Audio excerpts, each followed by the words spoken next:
열왕기상 19장 1절에서 18절까지 말씀 우리 한 절씩 교독하여 읽도록 하겠습니다. 아합이 엘리야가 행한 모든 일과 그가 어떻게 모든 선지자를 칼로 죽였는지를 이세벨에게 말하니 이세벨이 사신을 엘리야에게 보내어 이르되 내가 내일 이맘때에는 반드시 내 생명을 저 사람들 중 한 사람의 생명과 같게 하리라. 그렇지 아니하면 신들이 내게 벌 위에 벌을 내림이 마땅하니 한지라. 그가 이 형편을 보고 일어나 자기의 생명을 위해 도망하여 유다에 속한 브엘세바에 이르러 자기의 사환을 그곳에 머물게 하고 자기 자신은 광야로 들어가 하루길쯤 가서 한 로덴 나무 아래에 앉아서 자기가 죽기를 원하여 이르되 여호와여 넉넉하오니 지금 내 생명을 거두시옵소서. 나는 내 조상들보다 낫지 못하나이다 하고 로뎀나무 아래에 누워 자더니 천사가 그를 어루만지며 그에게 이르되 일어나서 먹으라 하는지라. 본즉 머리맡에 숯불에 구운 떡과 한 병 물이 있더라. 이에 먹고 마시고 다시 누웠더니 여호와의 천사가 또 다시 와서 어루만지며 이르되 일어나 먹으라 내가 갈 길을 다 가지 못할까 하노라 하는지라. 이에 일어나 먹고 마시고 그 음식물에 힘을 의지하여 40주 40야를 가서 하나님의 산 호렙에 이르니라. 엘리야가 그곳 굴에 들어가 거기서 머물더니 여호와의 말씀이 그에게 임하여 이르시되 엘리야야 내가 어찌하여 여기 있느냐. 그가 대답하되 내가 만군의 하나님 여호와께 열심히 유별하오니 이는 이스라엘 자손이 주의 언약을 버리고 주의 제단을 헐며 칼로 주의 선지자들을 죽였음이 오며 오직 나만 남았거늘 그들이 내 생명을 찾아 뺏으려 하나이다.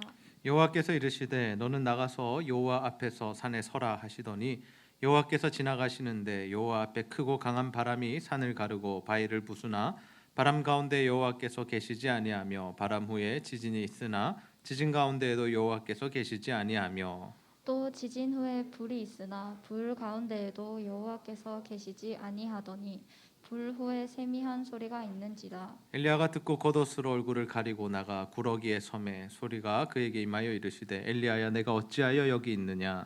그가 대답하되 내가 만군의 하나님 여호와께 열심히 유별하오니 이는 이스라엘 자손이 주의 언약을 버리고 주의 제단을 헐며 칼로 주의 선지자들을 죽였음이 오며 오직 나만 남았거늘 그들이 내 생명을 찾아 빼앗으려 하나이다. 여호와께서 그에게 이르시되 너는 내 길을 돌이켜 광야를 통하여 다메섹에 가서 이르거든 하사엘에게 기름을 부어 아람의 왕이 되게 하고 너는 또 님시의 아들 예후에게 기름을 부어 이스라엘의 왕이 되게 하고 또 아벨 무홀라 사밧의 아들 엘리사에게 기름을 부어 너를 대신하여 선지자가 되게 하라. 하사엘의 칼을 피하는 자는 예후가 죽일 것이요 예후의 칼을 피하는 자를 엘리사가 죽이리라. 그러나 내가 이스라엘 가운데 7천 명을 남기리니 다 바알에게 무릎 꿇지 아니하고 다 바알에게 입 맞추지 아니한 자니라. 아멘. 오늘도 하나님 예배하기 위해 이 자리에 모인 우리 지체들을 환영하고 축복합니다. 우리 옆 사람과 한번 인사하겠습니다. 위기를 극복합시다. 부산 지역에는 이제 장마가 그치고 무더위가 찾아왔습니다. 올해는 우리가 코로나로 인해서 계속 마스크를 쓰고 생활을 해야 하기 때문에 굉장히 힘들어지는 것 같습니다. 겨울에는 또 조금 추울 때에는 우리가 마스크를 끼면 좀 보온 효과도 있고 또 감기도 예방된다라고 생각해서 우리가 그렇게 힘들지 않았는데 이 무더운 여름날에 밖을 걸어다니면서 마스크를 쓰고 또 우리가 대중교통을 타고 마스크를 쓰는 일이 참 쉽지 않다라는 것을 우리가 경험하게 됩니다. 제가 이번 주에 세미나에 가서 차가 없기 때문에 또 지하철을 타기도 하고 또 이렇게 길들을 이렇게 마스크를 끼고 걷기도 하는데 참 많이 힘들더라고요. 제가 이제 집이 근처에 있어서 교회에 출근할 때만 마스크를 끼고 교회에 혼자 있을 때는 이제 마스크를 벗고 있기 때문에 저도 하루 종일 마스크를 해보지 않아서 그렇게 힘든 줄 몰랐는데 계속 수업을 듣는 중에도 마스크를 끼고 어디를 가도 마스크를 껴야 하는 이 상황을 만나보니까 굉장히 힘들더라고요. 그러나 여러분 이 무더위가 우리를 힘들게 할 테지만 이제 여름이 시작된 것 같지만 언제 끝날지 모르겠지만 그러나 이 무더운 여름도 하나님의 은혜로 넉넉히 승리하는 저와 여러분이 다 되시기를 주님의 이름으로 축복합니다. 우리가 살아가다 보면 참 지칠 때가 있는 것 같습니다.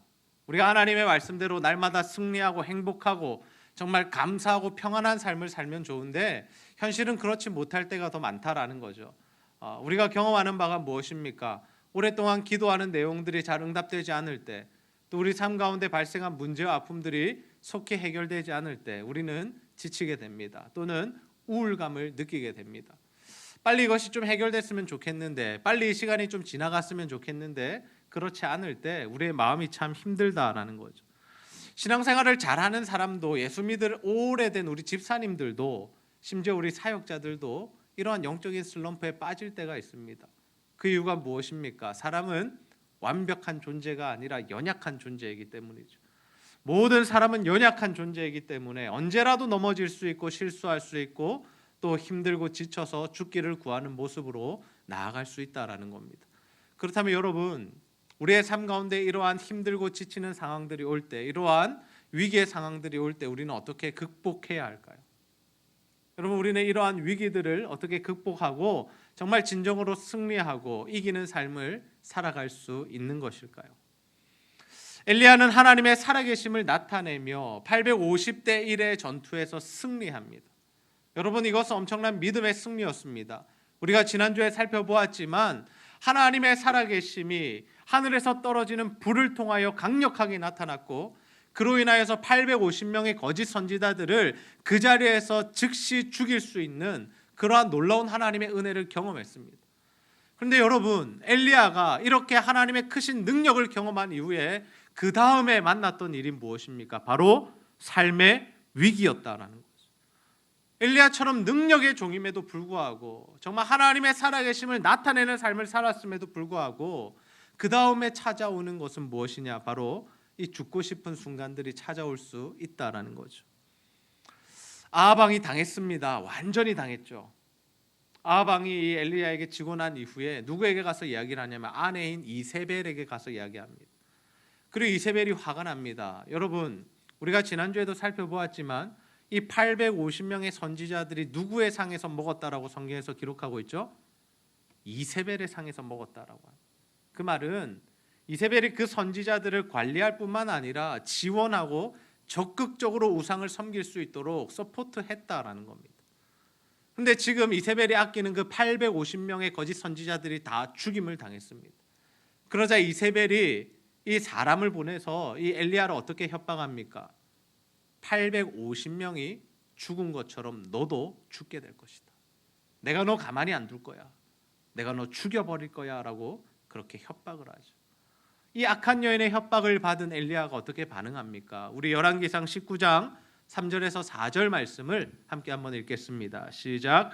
그가 이 형편을 보고 일어나 자기의 생명을 위해 도망하여 유다에 속한 브엘세바에 이르러 자기의 사환을 그곳에 머물게 하고 자기 자신은 광야로 들어가 하루길쯤 가서 한 로뎀 나무 아래에 앉아서 자기가 죽기를 원하여 이르되 여호와여 넉넉하오니 지금 내 생명을 거두시옵소서.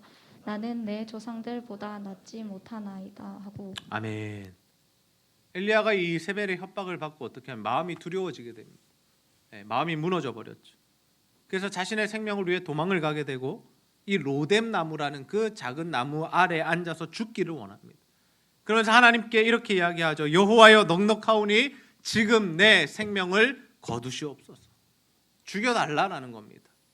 못 살겠다라는 겁니다. 여러분, 엘리야가 이런 모습을 보이는 것이 이해가 가십니까? 만약 엘리야가 850대 1의 싸움을 한 지 5년, 10년이 지났고 죽을 때가 다 돼서 이런 일이 일어났다면 우리는 이해할 수 있겠죠. 그것이 너무 옛날의 일이라면, 하나님의 능력을 경험한 것이 5년, 10년 전의 일이고 그동안의 하나님의 역사를 한 번도 경험하지 못하고 그가 이러한 위기에 빠졌다면 우리는 어느 정도는 이해할 수 있습니다. 그럼 사실 이 일이 언제 일어난 겁니까?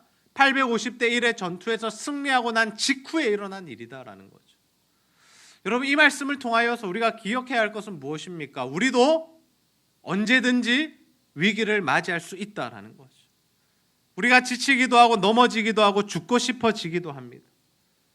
우리가 어제 하나님의 능력을 경험했다 할지라도, 우리가 지난주에 하나님의 은혜를 체험했다 할지라도 하루 만에 이러한 위기에 빠질 수가 있다라는 거죠. 우리가 아무리 뜨겁게 예수님을 믿어도, 우리 안에 하나님의 성령이 함께 하셔도 우리는 연약한 존재이기 때문에 언제 어떻게 넘어지고 무너질지 모르는 연약한 존재다라는 거죠. 여러분 혹시 이런 경험 해보셨습니까? 우리가 예수를 믿고 신앙생활하고 또 교회는 나오고 있지만 무언가 좀 무기력한 상태를 느껴본 적은 없으십니까? 예배나 모든 신앙의 활동이 귀찮아지는 순간이 여러분에게 찾아오진 않았습니까? 혹시 그 순간이 지금은 아닐까요? 하나님을 향한 사랑과 교회를 향한 헌신을 아무것도 하지 않은 채 그저 아무런 힘 없이 그냥 다람쥐 쳇바퀴 돌듯이 그렇게 하루하루를 살아가고 있지는 않습니까? 그러나 여러분 중요한 것은 무엇이냐면 우리가 그 위기 가운데 계속해서 있어서는 안 된다라는 거죠. 우리는 그 위기를 이겨내고 극복하고 새로운 삶을 살아가야 합니다.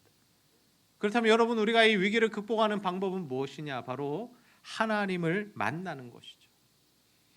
하나님께서 로뎀나무 아래에 지쳐서 쓰러져 있는 그리고 죽기를 구하는 엘리야를 찾아가십니다. 먼저는 천사를 통해서 그를 먹이시죠. 그래서 그에게 힘을 주시고 호렙산으로 부르십니다. 호렙산으로 부르셔서 하나님께서 그에게 말씀을 주시는데 하나님 그에게 어떠한 모습으로 나타나십니까? 열왕기상 19장 11절에서 12절 함께 읽습니다. 시작. 여호와께서 이르시되 너는 나가서 여호와 앞에서 산에 서라 하시더니 여호와께서 지나가시는데 여호와 앞에 크고 강한 바람이 산을 가르고 바위를 부수나 바람 가운데에 여호와께서 계시지 아니하며 바람 후에 지진이 있으나 지진 가운데도 여호와께서 계시지 아니하며 또 지진 후에 불이 있으나 불 가운데에도 여호와께서 계시지 아니하더니 불 후에 세미한 소리가 있는지라. 아멘. 엘리야를 부르신 하나님께서는 그에게 어떤 소리를 들려주십니까? 세미한 소리를 들려주시죠. 하나님 그를 말씀으로 위로해 가십니다. 지진이나 바람이나 크고 강한 어떠한 기적과 이적으로 다시 엘리야를 만나 주신 것이 아니라 세밀한 소리로 하나님의 음성으로 그를 만나 주셨다라는 거죠. 여러분 우리가 지쳐 쓰러져 있을 때, 힘들 때, 삶을 포기하고 싶을 때 하나님의 말씀을 만나면 다시 우리가 새로운 힘을 얻고 살아갈 용기를 얻게 되는 줄로 믿습니다. 때로는 엄청난 고난과 아픔이 우리에게 찾아온다 할지라도 하나님 말씀 한 구절로 우리가 이겨낼 수 있다라는 거죠. 하나님 말씀 살아있고 능력이 있기 때문에 우리의 삶을 다시 소성케 하는, 우리가 다시금 살아갈 힘과 용기를 주는 그러한 능력의 말씀이 우리에게 있다라는 거예요. 그 말씀을 우리가 받아들일 때, 그 말씀으로 우리가 위로를 받을 때 다시 하나님 안에서 사명의 삶을 살아갈 수가 있다라는 겁니다. 여러분 넘어졌다고, 쓰러졌다고, 실패했다고, 좌절했다고, 우리 뜻대로 되지 않는다고 너무 힘들어하지 마시기 바랍니다. 특별히 우리 젊은 친구들 가운데 인생을 포기하는 친구들, 나 정말 어떻게 살아야 되나, 무엇을 해야 되나, 정말 살기 싫다는 친구들이 있다면 여러분의 삶을 포기하지 마시기 바랍니다. 우리 한번 따라해 봅시다. 하나님의 말씀으로 위로를 받읍시다. 다시 한번 크게 따라합니다. 하나님의 말씀으로 위로를 받읍시다. 그럼 우리 연약한 존재입니다. 연약한 존재입니다. 그러나 하나님의 말씀이 우리를 위로할 때 우리가 다시 살아갈 힘을 얻게 된다라는 거죠. 여러분 베드로를 기억하십니까? 인생의 가장 큰 실패를 경험했던 사람 중에 한 명이 베드로가 아닌가 싶은데 예수님을 3년이나 따라다녔고 예수님의 십자가 앞에서 자신이 예수님과 함께 그 길을 가겠노라고 결단했는데 결국 그가 보여주었던 이 믿음의 모습과 반응이 무엇이었습니까? 예수님을 버리고 배신하고 도망치는 일이었죠. 그러나 그러한 베드로를 예수님께서 다시 만나 주십니다. 부활하신 예수님께서 그를 다시 만나셔서 그를 무엇으로 세우시냐면 초대 예루살렘 교회의 지도자로 세우셨다라는 거죠. 근데 여러분 이 베드로가 다시 일어날 수 있는 힘을 얻게 된 계기가 무엇입니까? 다름 아니라 예수님께서 찾아오셔서 그에게 주셨던 한마디 말씀이었다라는 거죠. 여러분 잘 아시지 않습니까? 그 말씀이 무엇입니까? 네가 나를 사랑하느냐. 예수님 그 한마디 하셨습니다. 힘내라, 일어나라, 다시 가자 이런 말씀하신 것이 아니라 네가 나를 사랑하느냐. 그 한마디 말씀에 베드로가 그렇습니다 예수님 제가 당신을 사랑합니다라고 고백할 때 예수님 그에게 더 큰 사명을 맡기시죠. 내 양을 치라, 내 양을 먹이라. 여러분 엘리야도 마찬가지입니다. 이렇게 쓰러져서 죽고 싶어하는 이 엘리야를 하나님 찾아가셔서 말씀으로 위로하신 다음에 그에게 더 큰 사명을 주시죠. 열왕기상 19장 15절에서 16절 말씀해 보시면 여호와께서 그에게 이르시되 너는 내 길을 돌이켜 광야를 통하여 다메섹에 가서 이르거든 하사엘에게 기름을 부어 아람의 왕이 되게 하고 너는 또 님시의 아들 예후에게 기름을 부어 이스라엘의 왕이 되게 하고 또 아벨 무올라 사밧의 아들 엘리사에게 기름을 부어 너를 대신하여 선지자가 되게 하라. 아멘. 여러분, 지금 하나님께서 이 엘리야를 통해서 왕들과 선지자들을 세우시는 이유가 무엇입니까? 하나님께서 그들을 통해 어떤 역사를 일으키셨습니까? 열왕기상 말씀해 보면 하나님께서 이들을 통하여 아합과 이세벨을 죽이시고 심판하시고 또 우상을 믿는 자들을 하나님께서 그들을 통해서 다 심판하셨다라는 거죠. 하나님께서는 엘리야를 위로하신 다음에 더 큰 사명을 주시고 그가 알지 못했던, 그가 바라볼 수 없었던 그런 하나님 나라의 사역과 일들을 맡기셨다라는 거죠. 여러분, 우리도 물론 쓰러질 수 있습니다. 우리도 베드로처럼 무너질 수 있고 엘리야처럼 죽고 싶다라는 그 자리로 내려갈 수 있습니다. 그러나 우리가 그 순간에 하나님의 말씀으로 위로를 받을 때, 하나님의 말씀을 붙들 때 다시 일어나 새로운 삶을 살고 하나님 주시는 사명을 이루게 될 줄로 믿습니다. 하나님 그 일을 위해 우리를 이렇게 부르신 거죠. 그 일을 위하여 이 자리에 지금 우리를 앉히신 겁니다. 바라기는 우리 제자들 교회 성도님들 모두가 힘들고 지칠 때마다, 우울할 때마다, 죽고 싶은 마음이 들고 인생을 포기하고 싶을 때마다 하나님 말씀 붙드셔서 그 말씀으로 다시 일어나게 되시기를 주님의 이름으로 축복합니다. 여러분, 우리가 이렇게 지치고 힘들 때마다 주님을 의지하고 하나님 바라봄으로 새 힘을 얻게 됩니다. 근데 여러분, 우리가 성경을 보거나 또 우리 일상생활을 살아가면서 느끼는 바가 무엇입니까? 하나님께서 직접 우리에게 말씀을 주시기도 하고 하나님의 음성을 우리에게 들려주시기도 하고 하나님의 말씀 구절을 통해서 우리에게 선명하게 그 길들을 펼쳐가실 때도 있지만 때로는 하나님께서 사람을 통해서 다른 사람을 위로하실 때가 있다라는 것이죠. 하나님께서는 우리를 무엇으로 사용하기 원하시느냐? 위로의 통로로 사용하기 원하신다는 겁니다. 여러분, 이번 이 코로나를 통해서 저희 교회에서 협력하고 섬기는 선교사님들이 많이 들어오셨습니다. 사역들이 이어나갈 수 없고 비자가 거절되는 이 험악한 상황 가운데 우리 교회에 와서 또 수요예배 말씀을 전하시면서 간증을 나누시면서 고백하셨던 바가 무엇이냐면 제자들 교회의 섬김을 통해서 위로를 받고 힘을 얻었다라는 거죠. 여러분, 이 위로는 누가 준 것입니까? 하나님이 주신 거죠. 하나님께서 선교사님들을 위로하신 겁니다. 그런데 그 위로에 누구를 사용하셨냐? 바로 저와 여러분인 제자들 교회를 사용하셨다라는 거죠. 여러분, 우리가 누군가에게 정말 위로의 말 한마디 하는 것이 그 사람의 영혼을 살리는 일이 될 수 있습니다. 우리가 누군가에게 햄버거 하나 사주고 피자 한 조각 사주고 커피 한 잔 사주는 것이 그 사람이 다시금 살아갈 힘과 용기를 얻게 하는 일이 될 수가 있다라는 거죠. 되도록 여러분, 주변 사람들에게, 특별히 가족들에게 따뜻한 말 한마디를 건네시기를 바랍니다. 매일마다 싸우고 지적하고 날카롭게 대응하지 마시고 사랑하시고 이해해 주시고 들어주시기 바랍니다. 그리고 함께 신앙생활하는 우리 성도들, 우리 세론들의 아픔을 함께 위로하고 공감하시기 바랍니다. 우리가 하나님의 사랑을 나눌 때, 우리가 서로 이렇게 서로를 사랑할 때 우리를 통해 다른 사람이 위로를 받게 된다는 거죠. 여러분, 예수님께서 우리에게 무엇이라고 말씀하셨습니까? 내 이웃을 내 몸과 같이 사랑하라라고 말씀하셨습니다. 여러분, 우리가 우리의 이웃들을 우리 몸처럼 사랑한다는 것이 무엇입니까? 우리 자신을 내어주는 것을 의미하죠. 예수님께서 우리를 어떻게 사랑해 주셨죠?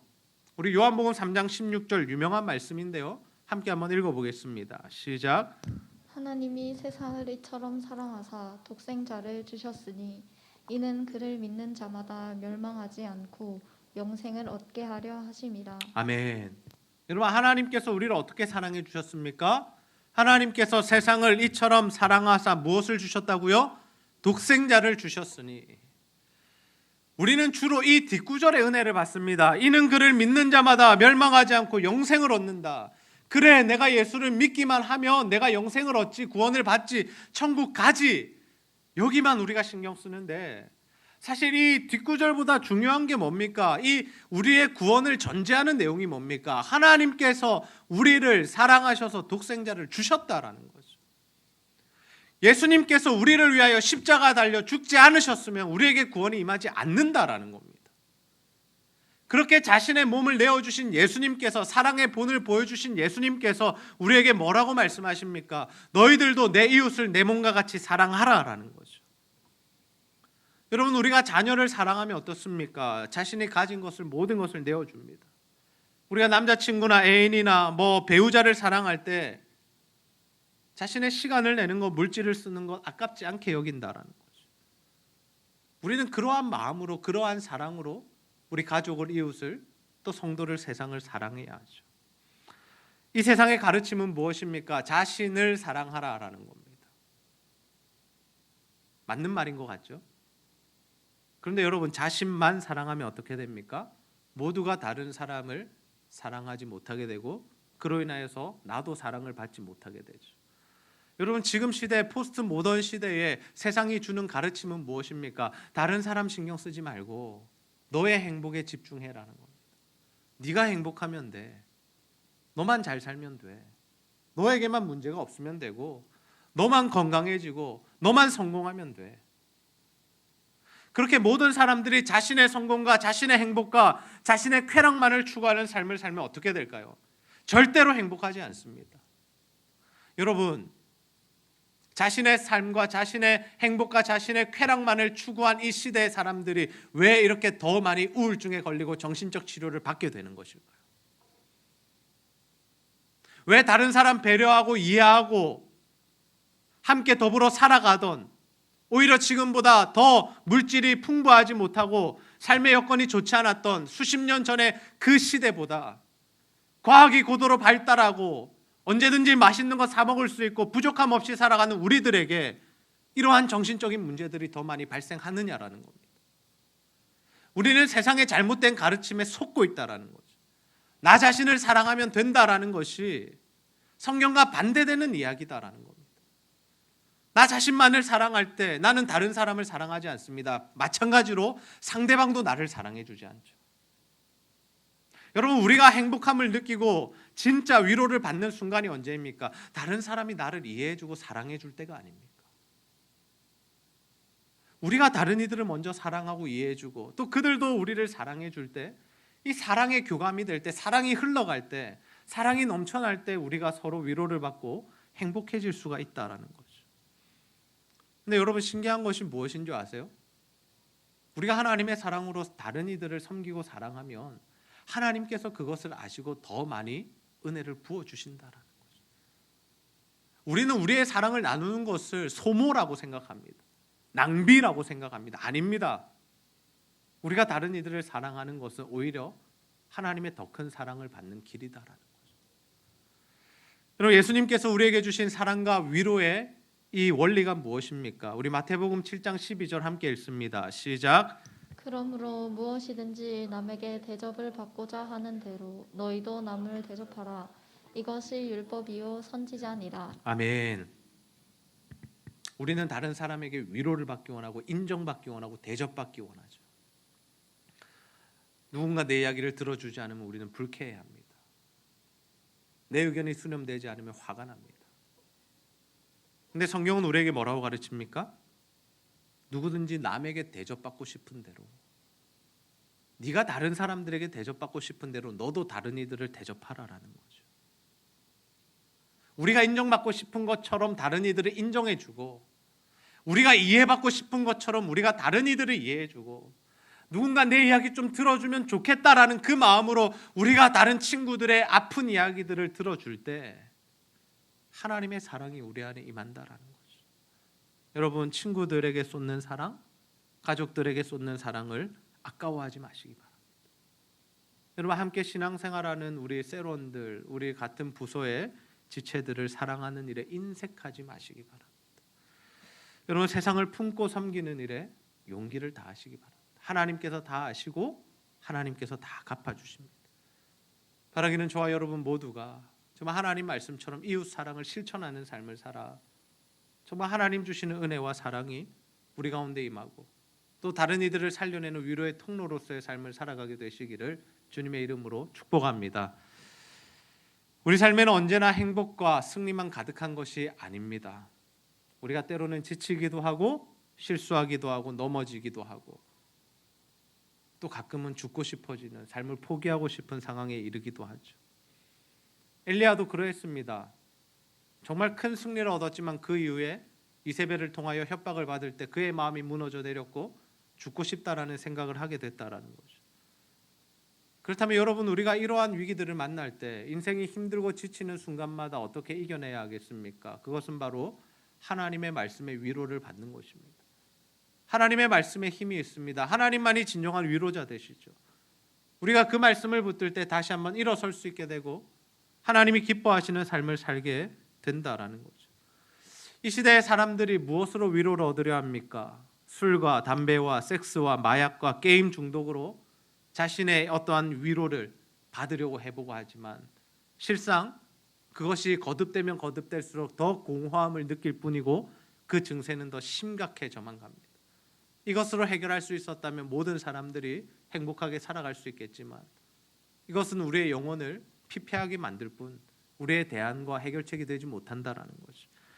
그러나 여러분, 우리가 하나님의 말씀을 들을 때 그 말씀으로 위로를 받을 때 우리가 살아갈 새 힘을 얻게 되고 하나님 주시는 또 다른 큰 사명을 이루는 삶을 살아가게 될 줄로 믿습니다.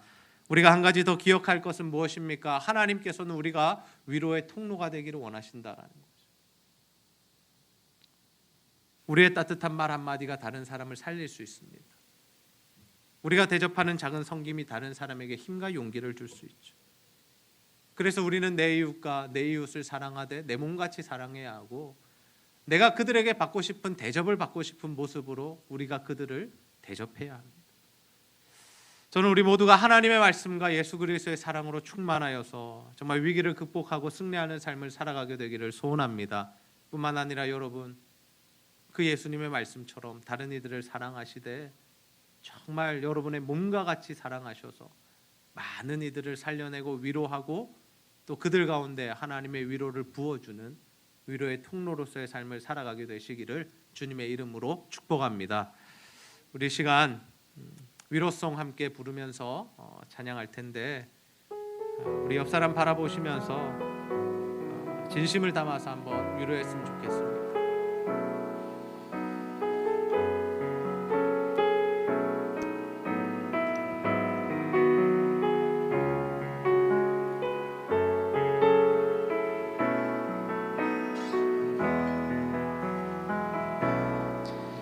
당신이 힘들다는 걸 알아요. 아픔이 너무 많다는 것도 위로하길 원해요. 감싸주고 싶어요. 당신은 하나님의 사람인 것은 내가 알 수 없는 그대 깊은 마음속까지 당신을 지으신 하나님은 알고 계셔요. 위로하길 원해요. 감싸주고 싶어요. 당신은 하나님의 사랑. 당신이 힘들다는 걸 알아요. 우리 가슴에 손을 얹고 찬양할까요? 아픔이 너무 많다는 것도 위로하길 원해요. 감싸주고 싶어요. 당신은 하나님의 사랑인 것은 내가 알 수 없는 그대 깊은 마음 당신을 지으신 하나님은 알고 계셔요.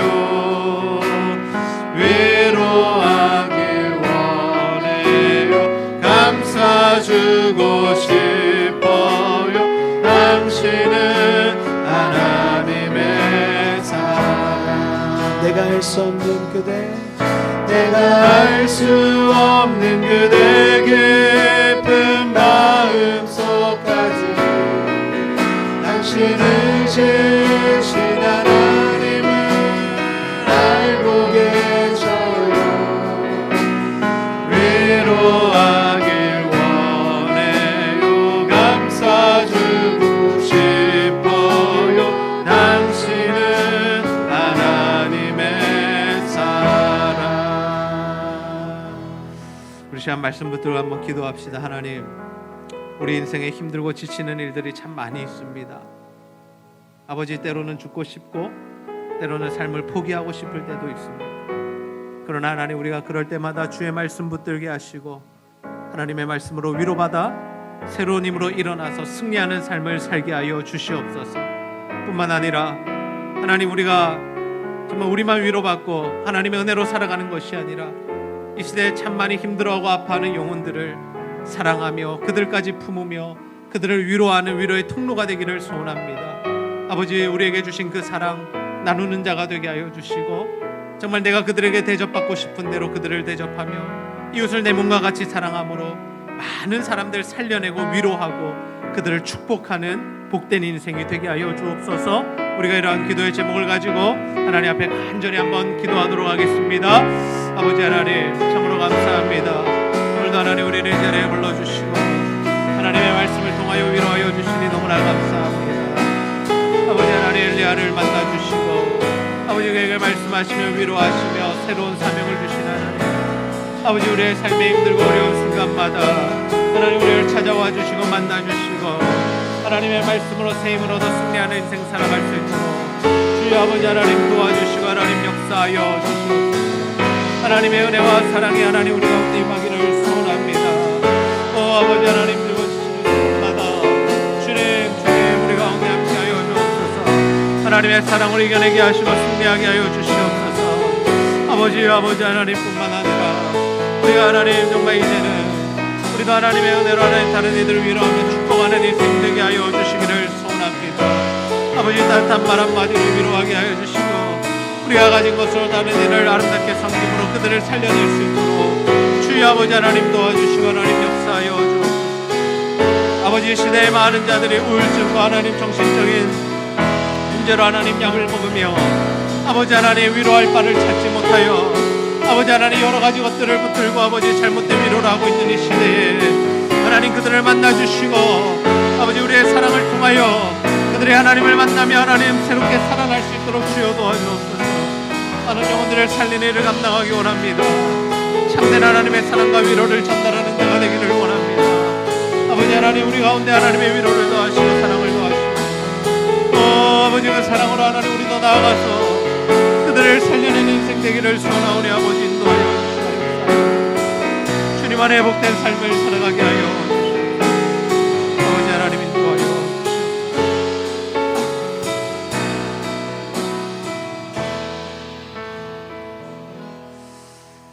하나님 참 감사합니다. 오늘도 말씀을 통하여 우리를 위로하시고 다시 한번 살아갈 힘을 얻게 하시니 너무나 감사합니다. 엘리야가 힘들고 지칠 때, 죽고 싶을 때 하나님 그를 찾아가셔서 만나주시고 또 말씀하여 주시고 새로운 사명을 주신 것처럼 아버지, 우리가 힘들고 지칠 때마다 주님 우리를 찾아와 주시고 말씀하여 주시고 그 말씀의 인간 능력으로 다시 일어나 하나님의 일과 하나님의 사명을 감당하는 우리 모두가 될 수 있도록 인도하여 주시옵소서. 뿐만 아니라 하나님, 우리가 정말 우리 주변에 지쳐있는 영혼들 너무나 많음을 고백합니다. 아버지, 우리가 그들을 사랑하되 우리의 몸처럼 사랑하게 하시고 그들을 대접하되 정말 우리가 그들에게 대접받고 싶은 만큼 그들을 대접하게 하여 주셔서 정말 그들의 영혼을 살려내며 정말 하나님의 위로를 전달하는 위로의 통로로서의 삶을 살아갈 수 있도록 주여 인도하여 주옵소서. 그래서 하나님, 우리의 삶을 통하여 우리 가정이 살아나게 하시고 우리 교회가 살아나게 하시고 또 우리가 속한 모든 공동체가 하나님의 사랑으로 충만한 공동체 될 수 있도록 위로로 충만한 공동체 될 수 있도록 인도하여 주시옵소서. 오늘도 육신의 고통과 영적인 질병으로 신음하는 성도들과 지체들 가운데 하나님 은혜를 부어주시고 그들을 찾아가 주시고 만져주시고 십자가 보혈의 능력으로 깨끗하게 고쳐 주시옵소서. 오늘도 하나님 예배하기 위해 나온 모든 성도들 은혜를 더하여 주시고 특별히 하나님과 교회와 성도를 사랑하는 마음으로 드리는 모든 물질과 헌신 주여 기쁘게 받아 주시옵소서. 감사드리며 예수님의 이름으로 기도하옵나이다. 아멘.